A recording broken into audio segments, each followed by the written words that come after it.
The poster read, "Happiness sold in glass jars. Call today."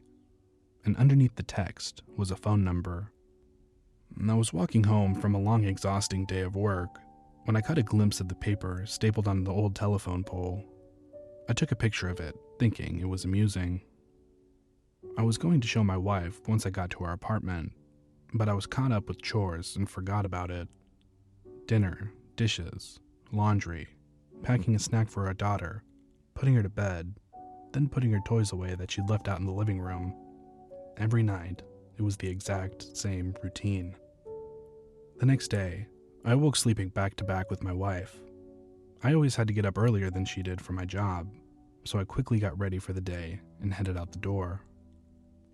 At work, I was updating the company's latest expense report. Most days were similar to this one. They were basically paying me to stare at a computer for 9 hours a day and input a couple numbers into a spreadsheet. I finished my work very quickly, so I decided to head out of the office early.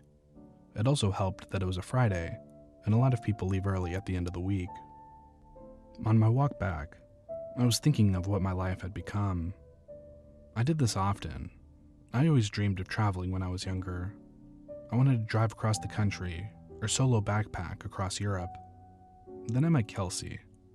Don't get me wrong, I loved Kelsey. I still do. We just don't have that spark anymore. When you meet someone and get in a relationship, whether it's meant to be or not, some of your personal life plans have to be put on hold. And then that relationship turns to marriage, and then you have a baby, and then you enroll your daughter in a preschool, and then you have to get a better paying job to work more hours and blah blah blah. I'm not trying to throw a pity party for myself. I'm just saying I wasn't exactly content with where I was in my life. I wouldn't have referred to myself as a happy person. As I took the same route home that I did every day to work and back, I walked by the same poster I had passed the day before. I don't know why. I really don't. But I decided to call the number. I figured it would be some joke. Maybe someone just picks up and says, "I love you," on the other end and just hangs up. Or maybe it's a line to a sex worker. I had no idea what to expect. I called. It only rang once before someone picked up. "Hello?" a woman said. Hi. I'm calling about the poster. Your ad?" "Oh, awesome," she said calmly. "When do you want to pick it up?" "Pick what up?" "The jar," she said, like it was the most obvious thing in the world. "Oh, of course. I realized then that I had left work early without telling Kelsey, so I could just go pick it up now, and she'd be none the wiser. What exactly is it that you're selling?" "I just told you. It's happiness, in a glass jar, like the poster said. Happiness keeps best in glass jars. They're more durable than, say, a plastic bag." Okay. Should we meet somewhere?" "For sure. I don't want you to end up being some creep or something, so let's go to a public place." The public place we decided on was a Starbucks parking lot a little over a mile from me. Now, I didn't think I was really going to be buying a jar of happiness or whatever. I was 99% sure she was going to sell me some drugs. Maybe heroin would be in the jar. I remember thinking, oh no, happiness is probably a nickname for some street drug and I'm going to a drug deal. What if she's a cop? Am I going to be arrested? But something inside me told me to keep walking, and so I did. I stood outside and texted her. Me. I'm here. Her. Cool. Be there in a sec. Me. What are you driving? Her. Silver Camry. And as her final text came through, I saw her car pull in. She took a spot not too far from where I stood. I could see there was no one else in the car, which put my kidnapping fear to rest. She opened her door and stood on the pavement, looking around until her eyes met mine. I gave her a little nod of acknowledgement. She simply responded by waving her hand, gesturing for me to come over to her car, so I did. She was young, maybe mid-20s, with curly golden hair. Her skin was pale and contrasted with the all-black outfit she was wearing.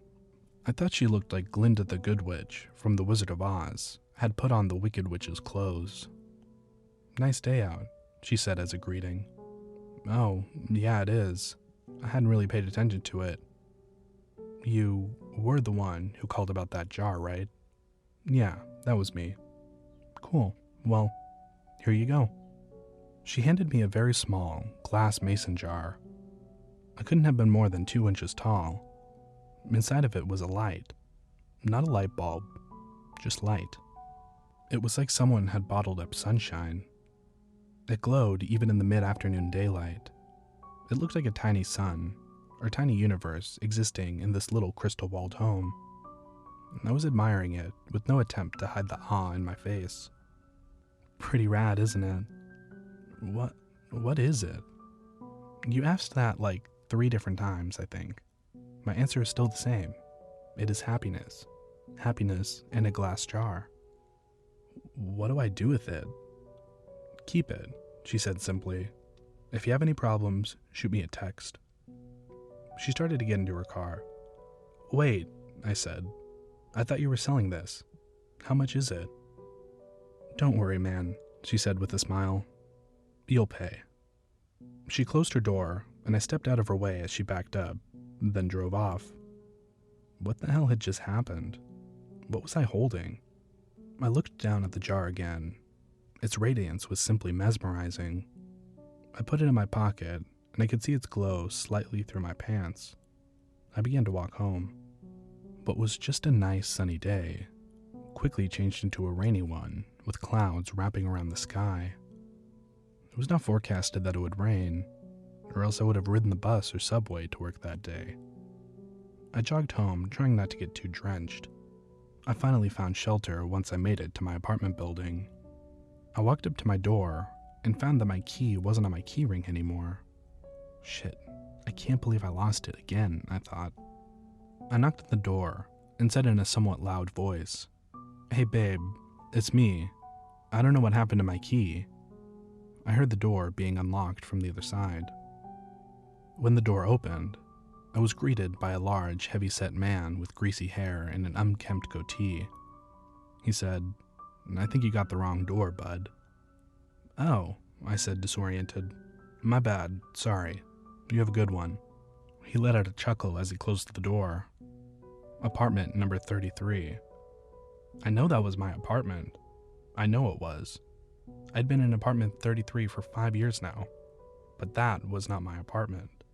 From what I could see inside, all the furniture was different. It was painted a different color. It was all wrong. I felt like I hit my head and was drugged.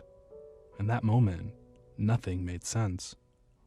I pulled out my phone to call Kelsey so she could calm me down and tell me I just got confused for a second. But her contact wasn't in my phone. In fact, nothing was in my phone. I had no messages with her, no previous calls, no pictures. It was like my phone reset to its factory settings. Did that girl somehow switch out my phone when I wasn't looking? I would have just dialed Kelsey's number manually, but I couldn't quite remember it. I had known it by heart before, but not anymore. I needed to get back to the office. I had all my contacts backed up on my work computer. Since it was still raining, I hopped on the bus, which had a stop right in front of my apartment complex. I rode downtown to the office, the whole time staring at my wet shoes, wondering what the hell was going on. We have a key card access to our building, so only authorized personnel can get inside. I always keep my access card in my wallet. Always. But surprise, surprise, it wasn't there. I buzzed into the speaker we had for guests with appointments, or employees as a backup in case anyone lost or forgot their card. "Hey, this is Tim. I must have lost my card. My employee number is..." I stopped as I drew a blank. A voice came through the speaker. "Tim, you got cut out. What's your employee number?" I can't remember." "Alright, that's fine. Just tell me your full name and department." Finance. I'm in finance. My full name is Tim Brooks." "One sec." About 30 seconds later, The man spoke to me again. "We don't have a Tim Brooks working in this building. Did you have an appointment with someone?" I backed up in surprise, almost tripping on my own feet. I had just been in that office an hour or two ago. What was happening to me? I felt like I was getting Alzheimer's, but going through every stage in one day. I stared at my hands, unsure if I was in the right body. I felt like the world around me was disintegrating. I wasn't in control. I was merely sitting inside someone else's head, watching the world through their eyes. Just then, I got a text. I recognized the number immediately. It was that girl, the one who gave me the jar. I had forgotten all about it until I saw her text. Her. "Hey, how's it going?" I looked at my phone, dumbfounded. It made me angry she was so nonchalant about this. She knew what was going on. She had done this somehow. Me. "What the hell did you do to me?" Her. "The worst is yet to come." I was astronomically close to chucking my phone as far as I could in frustration. I took the jar out of my pocket. It looked unchanged, still glowing, just as bright. "What the fuck did you do?" I yelled at the jar, realizing I probably looked like a lunatic. As I stared at its glistening glass, I realized something. I didn't know what my wife's face looked like anymore. I knew her name. Well, I knew it started with a K, or maybe a C. I couldn't picture her in my mind. I knew I had a wife. I knew I did. Yes, because I had a daughter. I had a wife and a daughter. I just couldn't remember their faces then, or their names, or their birthdays, or any memories I had with them. I know they existed. They did exist. I had just seen them that morning, right? I couldn't remember how she looked, or what she smelled like. What was our first date? We had a wedding, right? What about our first kiss? Or my daughter? Or was it my son? Maybe I didn't even have a kid. But my wife, or girlfriend, she was real. I knew she was. The thought was tearing me apart. I couldn't see her in my head. I couldn't recall a single fact about her. I was standing outside of the same building, but I was unsure why I was. Did I work there? I must work somewhere. The rain was accompanied by a chilly wind now. It was whipping at my face, making my nose and cheeks sting. I wanted to go home. I wanted to be with her. I wanted to be warm. I wanted to go to a shitty office job that kept a roof over my head. I wanted it all. I was soaking wet, miserable. I couldn't remember my parents, or my childhood. Did I even have any friends? Why was I in the rain? I looked down at my hand. I was still clutching the jar. The only memory of my entire life that I could concretely remember was that girl giving it to me, telling me it was happiness. It did not bring happiness. It brought pain. It brought suffering. I was more miserable in that moment than I had ever been. My phone buzzed. "Break the jar, Tim." I looked at my other hand. With the sun setting and the rainy sky, I swear the jar glowed brighter than any streetlight near me. I didn't break it because I was following her instruction.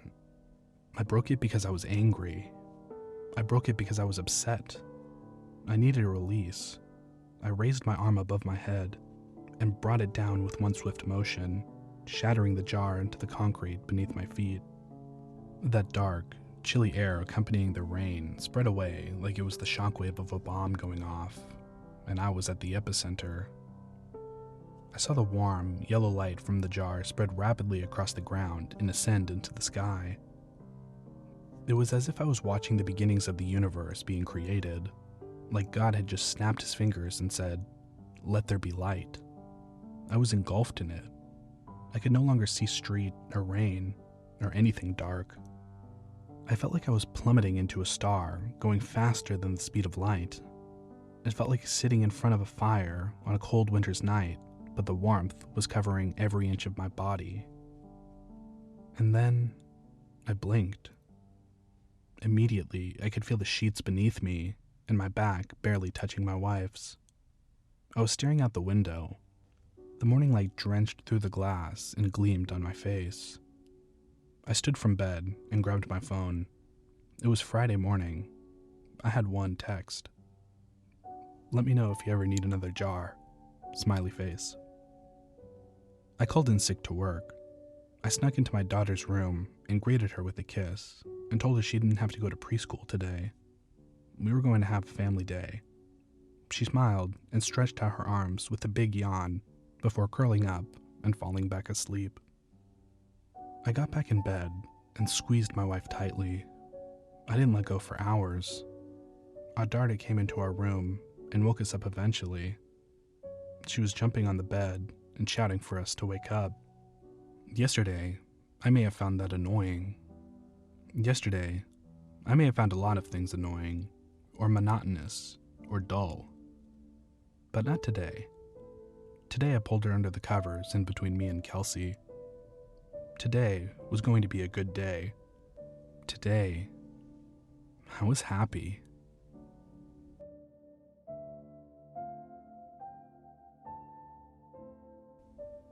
Hey everyone, thanks for watching tonight's video. If you enjoyed it, make sure to like and subscribe and leave a comment of what you'd like to see next. Big thanks to Flard for writing this refreshingly wholesome story. You can check out the original post in the comments. Also, special thanks to Susan Butler. Your constant support on the channel has been so great to see. Do you have a story you'd like to hear on the channel? Send me an email at mrcrip2000@gmail.com. You can also check out my socials, which I will also link down below. Thanks again for watching, and as always, I'll see you in the next one. Good night.